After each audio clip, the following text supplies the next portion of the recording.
السلام عليكم ورحمة الله وبركاته. أصحابتك وحرين جنة الكمركة للسود وواضح أدي هذا ومهد سنتين ما أنت واحد وصدحي طبعا كبشة تضاد جولاي سنة كلابا كن يشان يلباتنك مقال كان واحد ربعنا لدكول وداغو نين أفريكان أمريكانا أو ويل سوماليا هو مينيابوليس أي ودا دجنايين أحد للصور في مديكو دلي لعك شان $10 درتهدنا ودلي أو أي كمرمين أرنتها استيقظ عضي ninkii gacanta lagu soo dhigo hadda xiran maxaa kale uu yiri oo dadka kale ee la deganaa dhalinyarada kale ee la deganaa muxuu kaloo la damacsanaana sidoo kale waan idin la wadaagayaa sidoo kalena waxaa jira in garsoore federaal ah maalnimadii jimcaha ahayd maamulka Trump uu ka hor istaagay in ay joojiyaan howlgallada ay ku qabqabanayaan dadka brown skin ka ama latinoga ah iyagoo ku bartilmaameedsanaya luqadooda midabkooda iyo sidoo kale meelaha ay ka shaqeeyaan arintaasina sharci darro ku tilmaamay maamulka Trump arintaasi maxay uga jawaabeen waan idin la wadaagayaa sidoo kalena arintaasi balse marka hore soo dhawaada African American oo magaciisa la yiraahdo Cesar Malik Porter oo 22 jir ah ayaa axadii la soo dhaafay oo bishan ay 6 ahayd July waxa uu magaalada Minneapolis ku dilay wiil Soomaali ah oo magaciisa la yiraahdo Cabdiraxmaan Aadan Cabdiraxmaan wiilkaasi qol ay wada deganaayeen ninkan African American ka ah luqada anaga Soomaalida xitaa markaan shaqooyinka buuxinayno ana African American aan ku qoranno maadaama dad madow aan nahay marka sida muuqata boolisku waxay sheegeen ninkan waxa uu sheegtay uu qirtay in uu midigeliyay wiilkaasi Soomaaliga laakiin arintan sidee ku dhacday maxay tahay sababta uu u dilay dhalinyarada kale ee la deganeedna muxuu la damacsanaa haddii ay isku day lahaayeen inay ka celiyaan markii wiilkan uu tooriyeynayay waxa uu booliska u sheegay ninkan inay nasiib lahaayeen dhalinyarada kale ee la deganaa inaysan hor istaagin markii ninkan uu midida geliyay wuxuu yiri iyagana waan raacin lahaa haddii ay hor istaagi lahaayeen marka horeba dadkan African American ka wadada aad u dhib badan in aad la degto oo haddana qol aad la degto arintaasi waa arin qatar ah waayo waxyaabo fudud ay dadka ay ku dili karaan ninkan magaciisa la yiraahdo Cesar Malik Porter oo 22 jir ah waxa uu qirtay in uu horay ugu fikiray sidoo kale inuu waxyeelayo dhalinyarada kale ee la deganaa sida uu booliska u sheegay arintaasi horay ayaanba ugu fikiro kuwan ma isdhaafisa macnaha madisha ayaan horay ugu fikiray ayuu booliska u sheegay waxa uu sidoo kalena xaqiijiyay in uu tooriyay Cabdiraxmaan Aadan Cabdiraxmaan oo midi oo madaxa oo qoorta uga dhuftay oo 25 jir ah isla markaana sidoo kalena ay ku murmeen lacag $15 ah muran ka dhashay darteed in uu mididaasi uu u geliyay kaamarooyin loo maleynayo inay aaga ka dhawaayeen ayaa waxa ay qabteen markii uu ninkan toorida gelinayay wiilkan Soomaaliga waxaana arintan ay ka dhacday apartmentiga ay kaamaradaasi ku xirneed oo Minneapolis ku taala sida boolisku ay xaqiijiyeen waxaana in meesha uu ka dhacay dilkan oo ahaa 4900 block Hiawatha Avenue axadii la soo dhaafay 5 galabnimo ayuu dhacay oo bishan ay ahayd July 6 Porter ayaa hadda xabsi ku jira waxaana Hanabin ku yaala lacagta damaanada ah ee lagu soo deyn karo waxay tahay ilaa $1 milyan oo dollarka Mareykanka ah Porter marka waxa uu wajahayaa laba dambi oo ah dil heerkoodu yahay midka labaad kadib markii uu midi uu ku dilay wiilkaasi Soomaaliga ah booliska markii loogu wacay guriga waxaan filayaa dhalinyaro kale ayaa joogtay waa isaga dhahaya haddii ay hor istaagi lahaayeen iyagana waan raacin lahaa iyagii ayaa booliska wacay boolisku marka isla markii ay imaadeenba waxay arkeen dhiig aad u fara badan oo darbiyada qolka fadhiga iyo waliba qaybta floorka dhiig aad u fara badan oo halkaasi ku yaala isla markiina waxay goobta ku arkeen midi afkeeda ay dhiig leedahay iyadoo oo sidoo kale albaabka hore ee guriga taala Cabdiraxmaan ayaa Allah u naxariistay markaasi ay qoorta ay uga tiilay midida sida boolisku ay sheegeen isbitaal u dhow ayaa loola cararay kadibna maadaama dhiig fara badan uu ka baxay dhaawacii ayuu u dhintay Cabdiraxmaan Allah u naxariisto Porter ayaa waxa uu qof saddexaad u sheegay intii uusan goobta ka baxsan in Cabdiraxmaan uu ka xanaajiyay macnaha waa asaga iga xanaajiyay ayuu leeyahay waxana uu sheegay in markaas kadib ay murmeen oo mididana uu ku dhuftay marqaatiyaasha sidoo kale loo maleynay dhalinyarada kale ee guriga la deganeed inay yihiin boolisku waxay xaqiijiyeen Porter oo 22 jir jira in ninkan ay qolka ay wada deganaayeen uu midida ku dhuftay kadibna uu cararay sida kaamarooyinka ay muujinayeen goobta ka agdhowaa oo boolisku ay markii dambe muuqaalada arkeen. Labada nin ayaa waxay ku murmeen lacagtaas $15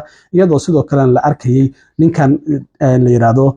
Sensor Malik Porter oo dilay wiilka Soomaaliga in gacmihiisa mid kamida uu midida ku hayay markii dambena gacanta kale uu u bedelay mididii sidaasina uu ku tooriyay wiilka Soomaaliga. Cabdiraxmaan ayaa waxa uu xaqiiqsaday ninkan inuu midi haystay inuu iska celiyo ayuu isku dayay laakiin isla markiiba maadaama mididu ay qoorta uga dhacday dhulka ayuu ku dhacay sidaas darteed ayaana ay dhalinyaradii la joogtay booliska ay u waceen marka intii boolisku soo socday ninkan wuu u badhiig baxayba oo markii isbitaalka la geynayaba naf aad u badan kuma jirin. Boolisku waxay sidoo kale dabagal ku sameeyeen ninkay oo cararay markii uu wiilka Soomaaliga tooriyay xaafad u dhow ayna ka soo heleen markii ay qabteenna waxa uu yiri yeah you got me waa qabateen ayuu yiri marka waxa sidoo kale qirtay inuu isagu uu wiilkaasi tooriyay Cabdiraxmaan oo qolka isla deganaayeen horeynaba uu ugu fikrayba in uu asxaabta kale ee qolka la degan sidoo kalena uu dilo marka waxa uu yiri nasiib ayay lahaayeen markii aan toorida Cabdiraxmaan ku dhuftay macnaha ma aysan hor istaagin hadii isku dayaan inay celiyaan iyagana waan ku dari lahaa marka dhalinyaradu sida muuqata ma aysan dhaxgelin labadan nin markii ay murmayeen iyo waliba markii wiilka Soomaaliga midida la gelinayay markii ninkan uu baxsanayna ma aysan isku dayin inay celiyaan oo booliska ay si toos ah ula xiriireen marka wuxuu yiraahday isku day lahaayeen inay celiyaan iyagana waan raacin lahaa oo waan tooriyay lahaa marka hadda xabsi ayuu ku jira lacag 1 milyan oo damaanada ayaana lagu soo dayn karaa marka in dhalinyaradan Soomaalida ah ay la degaan dad kale oo dadkan madowga ah iraade oo African Americanka oo wadanka loogu yimid dad badan ay hadda muuqaalkii kan ka horeeyay wiilkii Soomaaliga ah ee taraaga nin kale uu ku dhuftay waxa ay commentiyada aan ka arkay anaga madow ayaan nahay madow waan nahay laakiin hadii lagu magacaabo ninkan madowga ah hadda dadkan Black African Americanka hadii la yiraahdo macnaheedu waxay tahay ayagan u wada mooyaan anagu inaan madownahay sidoo kale waan ogahay arintaas dad fara badan ayaa commentiye ka soo bixiyay marka inaad la degto dadkan African Americanka ee wadanka loogu yimid waa halis waayo waxyaabo micno darro ah ayaa laga yaabaa inay kugu dilaan marka arintaasina dhalinyaradu ha ka digtoonaado intaas hadii arintaasi aan kaga gudbo garsoore federaal ah ayaa jimcihii maamulka Trump waxa uu ku amray in ay joojiyaan howlgallada ciidamada ICE iyo sidoo kalena ciidamada Border Patrolka ay ka wadaan ilaa iyo 7 degmo oo gobolka California oo magaalada Los Angeles ay ku jirto dacwadan waxaa gudbiyay toddobaadkii la soo dhaafay kooxo u dooda xuquuqda dadka soo galootiga ah oo xitaa ay ku jiraan dad iyaga la xiray iyo kuwa muwaadiniin Mareykan oo citizen haysta oo ciidamada ICE ay gacanta ay ku dhigeen waxaana ay garsooraha ilaa iyo soo saartay 52 bog oo ay ku leedahay maamulka Trump in ay ku bartilmaameedsadaan dadkan brownka ama latinoga luqadooda inay ku bartilmaameedsadaan midabkooda inay ku bartilmaameedsadaan iyo meesha ay ka shaqeeyaan iyagoo aan wax marmarsiyo macquul ah u haysanin arintaas dastuurka kuma jirto marka ilaa iyo bishii la soo dhaafay degmooyin kala duwan oo gobolka California gaar ahaan dhinaca koonfurta ah ayaa ciidamada ICE ay howlgalladan ballaaran ay ka wadeen garsoorahan federaalka waxaa lagu magacaabaa Mama Iwusi Mensah Frimpong asal ahaan waalidiinteed Gaana ayay ka soo jeedaan marka waxaa jirta amar kale oo gooni ah oo ay soo saartay ay leedahay waa in loo ogolaadaa dadka la xiray ee xabsiyada ku jira inay qareen helaan waxaa jirtay in qareen loo diiday dadkaasi bilaa warantina la iska xiray sidoo kalena waxay sheegtay in loo baahan yahay in loo ogolaado in dadka la xiray qareen u dooda inay sidoo kale ay helaan marka sidaas darteed arintan waa ku meel gaar si degdeg ah ayayna ku joojisay dacwadana waa ay sii socon doontaa marka waxay leedahay in dadkan latinoga ah oo degmooyinka dhinaca koonfurta ee California oo dadka latinoga brown skinka ay ku badan yihiin in midabkooda luqadooda iyo meelaha ay ka shaqeeyaan lagu bartilmaameedsado arintaasi dastuurka kuma jirto dad fara badan ayaa hadda waxay bilaabeen California inaysan shaqooyinkii aadin maadaama ay ka cabsanayaan in goobihii shaqada loogu yimaado isla markaana la soo qabto waxaan arkay hadda isla qamiistii la soo dhaafay in beeraha lagu beero marwaanaha in 300 ka badan dad laga soo qabtay oo xitaa caruur yar yar ay ku jireen waxaana sidoo kale wasiirka amniga gudaha Christine Noem oo ay ka xanaajisay arintan garsooraha xitaa waxay ku tilmaantay inuu eediyad yahay nin ay u maleynaysa laakiin waa haweeney waxa soo saaray amarkan oo waliba madaxweyne Biden uu magacaabay madaxweynihii Trump ka horeeyay aqalka cad isla markiiba arrintaasi waa uu ka jawaabay waxaana sidoo kale uu yiri garsoore federaal ah wax awood u malahan in uu u yeeriyo